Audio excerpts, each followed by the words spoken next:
penyalahgunaan kekuasaan bagi kepentingan pribadi. Mari kita simak dampak-dampak dari faktor tersebut. Kuat dalam memberantas korupsi.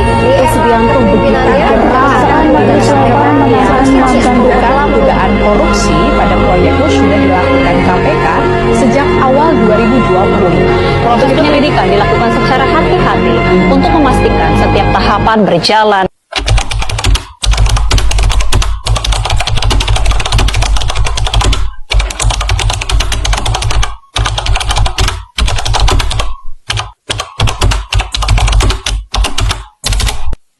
Seperti yang kita ketahui bahwa Indonesia masih tergolong di dalam tindakan korupsi, yang dimana korupsi tersebut mengakibatkan kerugian negara yang sangat besar. Namun, tahukah saudara bahwa dampak dari korupsi tersebut merupakan suatu ancaman bagi generasi-generasi bangsa?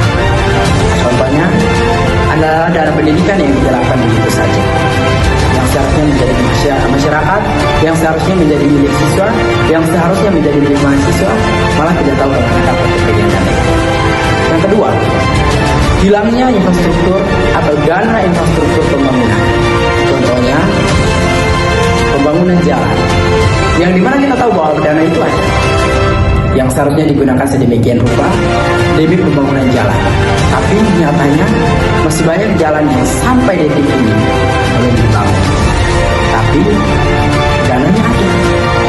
Kemanakah kepergian dana itu kalau bukan kepentingan pribadi? Oleh sebab itu, dari beberapa dampak yang telah kami sampaikan, mari kita sebagai mahasiswa atau kita sebagai generasi muda berperan aktif dalam upaya pencegahan korupsi untuk kepentingan bangsa, bukan untuk kepentingan pribadi.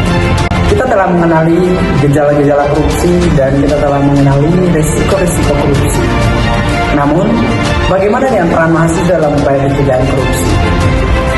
Sebagai mahasiswa dan sebagai generasi muda, kita punya peran penting dalam upaya pencegahan korupsi. Yang pertama, aktif dalam kampanye tindakan pemberantasan korupsi. Dan yang kedua, aktif dalam organisasi kegiatan evaluasi terkait dengan tindakan korupsi. Dengan hal-hal tersebut, kita dapat lebih tahu dan kita dapat mengetahui lebih dalam tentang korupsi.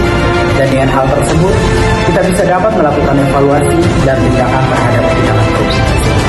Sebagai generasi muda, kita bukan hanya sekedar mendengar, kita bukan hanya sekedar melihat, melainkan kita juga punya peran penting untuk membahas apa itu